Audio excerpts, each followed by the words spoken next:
की, लेकिन अपेक्षाकृत जितनी प्रगति होनी चाहिए थी वो प्रगति देश की नहीं हुई, यहाँ के लोगों की प्रवृत्ति हुई।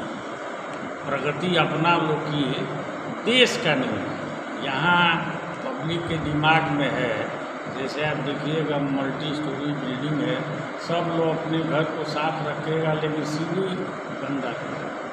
जो कॉमन है, जो सबके लिए है, उसमें किसी का ध्यान नहीं। सीढ़ी पे देखिएगा धूल का लेयर, ये यही कमी है, हमारे सोच की कमी है। हम अपना विकास तो कर लेते हैं लेकिन देश का, समाज का विकास तो नहीं करते। यहाँ ऐसे ऐसे नेता देखे हैं, जब हम लोग छोटे थे तो उनकी स्थिति क्या थी और आज क्या है। तो उतना जितना अपना विकास किए, उसका 100वां हिस्सा भी देश के बारे में अगर वो सोचते तो आज देश हमारा यहाँ नहीं रहता। देश का विकास हुआ है, अपेक्षाकृत जितना होना चाहिए था उतना नहीं। अब एक राजनीतिक सवाल है, चूँकि चुनावों का मौसम है, बिहार चुनाव की ओर बढ़ रहा है, तो पिछले कई चुनावों से, 3-4 चुनावों से जो एक फार्मूला जैसी स्थिति बनी हुई थी जेडीयू, आरजेडी और बीजेपी के बीच, इसमें एक नए दल का प्रवेश हुआ है, जनसुराज का। इसने पूरे खेल को कितना बदला है? क्या लगता है कि जनसुराज के प्रवेश ने राजनीतिक माहौल को? जनसुराज का बहुत ही अच्छा असर अभी बिहार पे पड़ रहा है, जो हम लोग रोज़ देख रहे हैं, सुन रहे हैं। तो हमारा भी यही मत है कि हर पार्टी को हम लोगों ने देख लिया, तो एक मौका जनसुराज को भी मिलना चाहिए। अब वो जो कहते हैं वो करते हैं कि नहीं, वो तो मिलने के बाद ही ना पता चले। जैसे हम चिकित्सक संपर्क से आते हैं तो जैसे कुछ दवाई हम लोग की रिएक्शन करती है, तो उस पर लिखा रहता है, जब तक आप उसको खाइएगा नहीं रिएक्शन तो पता नहीं चलेगा। इसलिए हमारे समझ से इस बार जनसुराज को एक मौका मिलना चाहिए। और बुद्धिजीवी वर्ग उनसे जुड़ रहा है। हम तो कोई राजनीतिक आदमी है नहीं, हाँ लेकिन सामाजिक आदमी ज़रूर है। हमारे यहाँ सब लोग आते हैं, हम लोग सबका माने हाल चाल पूछते हैं, जो विधि है उसका मदद भी करते हैं।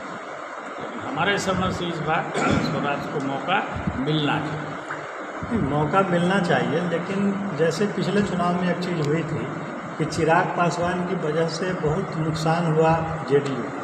चिराग पासवान को खुद सीटें नहीं आई, सिर्फ एक सीट जीत पाए थे।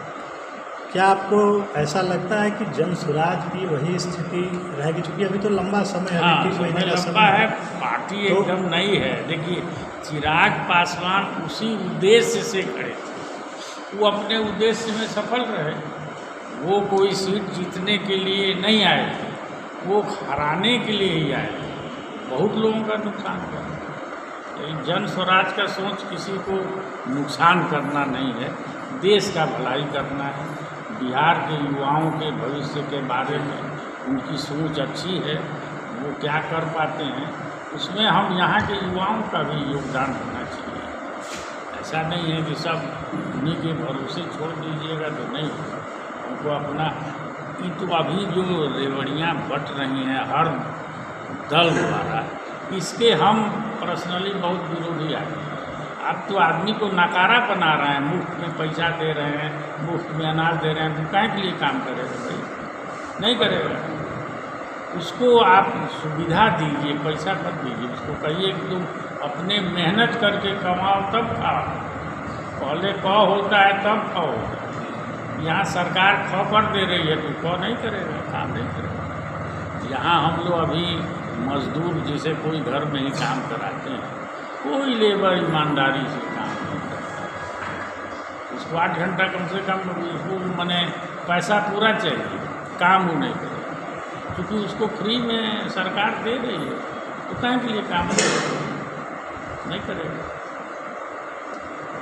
लेकिन अभी तो होड़ लगा हुआ है, वो इतना फ्री दे दें। अरे भाई, हम लोगों के टैक्स का पैसा है, फ्री में बांटने के लिए हम लोग टैक्स नहीं देते, देश के डेवलपमेंट के लिए देते हैं। इसलिए नहीं देते हैं कि आप सबको फ्री में पैसा बांटते रहे। उसको कहिए कि मेहनत करे तब खाए। पहले क तब न ख आता है, तो पहले ही ख करिएगा, क नहीं करिएगा।